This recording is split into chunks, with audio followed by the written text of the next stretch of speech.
اندازہ لگائیے، ایک انصاری صحابی تھے، حضور کے پاس آئے، کہا یا رسول اللہ میری بیٹی جوان ہے، اگر آپ کے پاس کوئی رشتہ آئے تو ہمیں بتائیے گا۔ جس طرح کوئی بڑے آدمی سے کسی سے کہہ دیا جاتا ہے کہ بھی ہم بچے بچی کی رشتہ کرنا چاہتے ہیں، آپ کی نظر میں کوئی اچھا رشتہ ہو تو بتا دینا۔ تو وہ انصاری صحابی تھے، مالدار تھے، ان کی بیٹی انتہائی خوبصورت تھی، انتہائی پڑھی لکھی تھی، اور اس کے باوجود وہ انصاری صحابی حضور کی بارگاہ میں آتے ہیں اور آ کر کہتے ہیں یا رسول اللہ بچی جوان ہے، اگر کوئی رشتہ اچھا نظر میں ہو تو ضرور بتائیے گا۔ ایک دن ایسا ہوا، حضور صلی اللہ علیہ وسلم بیٹھے ہیں، تشریف فرما ہے، ایک صحابی ہے حضرت جلیبیب رضی اللہ تعالی عنہ، حضرت جلیبیب رضی اللہ تعالی عنہ صحابی ہیں، سیاہ فام صحابی تھے، رنگ کے کالے ہیں، خوبصورت نہیں ہے، مالدار بھی نہیں ہے، انتہائی غریب ہے۔ حضور یوں بیٹھے ہیں، حضرت جلیبیب رضی اللہ تعالی عنہ آئے، کہا جلیبیب شادی ہو گئی ہے؟ کہا یا رسول اللہ مجھے کون لڑکی دے گا، مجھے کون لڑکی دے گا؟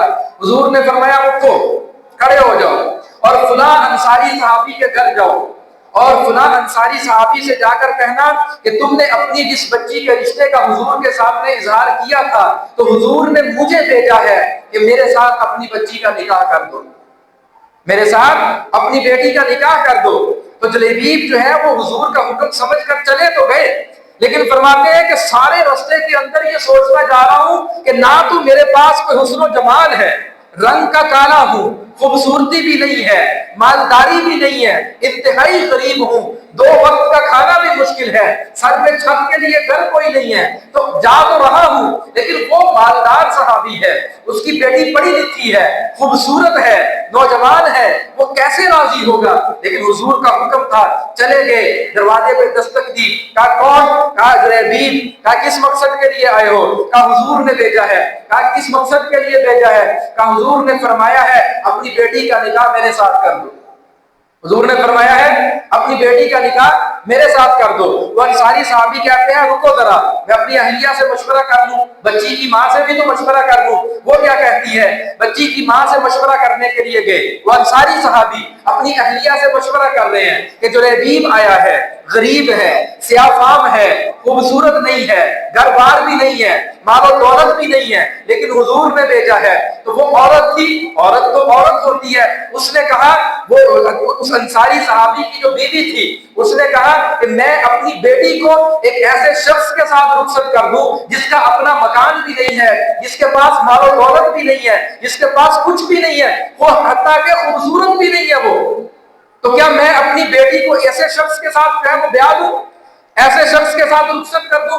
تو وہ ابھی انکار کرنے ہی والی تھی، ادھر یہ ساری باتیں وہ بیٹی خود سن رہی تھی، ماں باپ کی جو گفتگو ہو رہی ہے رشتے کے بارے میں، اندر کمرے میں بیٹھی بیٹی وہ ساری گفتگو سن لیتی ہے اور اپنے باپ کو مخاطب کر کے کہتی ہے ابا جان یہ نہ دیکھیں کہ جلیبیب کے پاس کیا ہے، گھر ہے، بار ہے، دولت ہے، مال ہے کہ نہیں ہے؟ فرمایا یہ نہ دیکھو کہ جلیبیب کے پاس کیا ہے، فرمایا یہ دیکھو کہ جلیبیب کو بھیجا کس نے ہے، یہ دیکھو کہ جلیبیب کو بھیجا کس نے ہے۔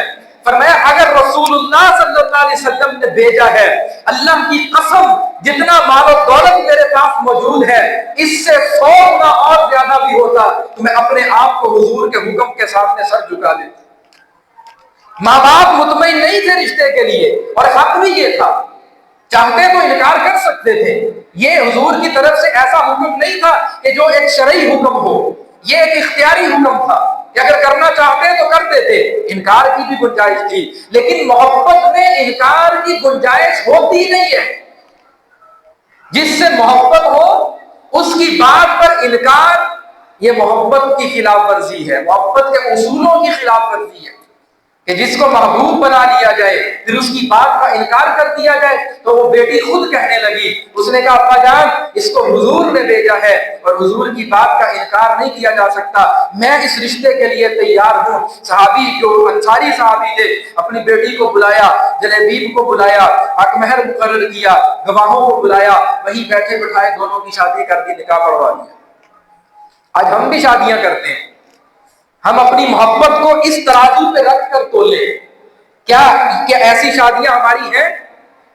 ہم شادی کرتے وقت اس کی دینداری دیکھتے ہیں، اس خاتون نے حضور کی محبت دیکھی اور یہ دیکھا کہ جلیبیب کے پاس دل تو ہے نا ایمان والا، نمازی ہے، ایماندار ہے، حضور کا صحابی ہے، یہ دیکھا اور اپنے آپ کو نکاح کے لیے پیش کر دیا اور اس کے ساتھ نکاح کر لیا۔ اچھا مزے کی بات سنیے، کچھ عرصہ گزرا، یہی جلیبیب رضی اللہ تعالیٰ عنہ جنگ کے اندر گئے اور جنگ کے اندر لڑتے لڑتے شہید ہو گئے۔ جلیبیب رضی اللہ تعالیٰ عنہ جنگ کے اندر گئے، لڑتے لڑتے شہید ہو گئے۔ حضور صلی اللہ علیہ وسلم کی اس غریب صحابی کے ساتھ محبت دیکھیے اور یہ یاد رکھیے، حضور صلی اللہ علیہ وسلم ہمیشہ غریب لوگوں کے ساتھ محبت کرتے تھے، ہمیشہ غریبوں کے ساتھ محبت کرتے تھے حضور۔ آج ہم تو غریب کے ساتھ سلام لینے کے لیے تیار ہی نہ ہوتے کہ بھیندے نام سلام لینا ملو کی فائدہ، میری دوستی تو امیر کے ساتھ ہوگی، میرا اٹھنا بیٹھنا تو کسی چودھری، کسی وڈیرے، کسی بڑے خبردار کے ساتھ ہونا چاہیے، میں غریب کی بیٹھک میں بیٹھ کر، غریب کی مجلس میں بیٹھ کر مجھے کیا ملے گا؟ آج ایسا ہوتا ہے کہ نہیں ہوتا ہے؟ لیکن حضور ہمیشہ غریبوں کے ساتھ محبت کیا کرتے تھے، غریبوں کو ترجیح دیا کرتے ہر معاملے کے اندر۔ تو جنگ ہو رہی ہے، حضور صلی اللہ علیہ وسلم نے صحابہ سے پوچھا، کہا جلیبیب کہاں ہے؟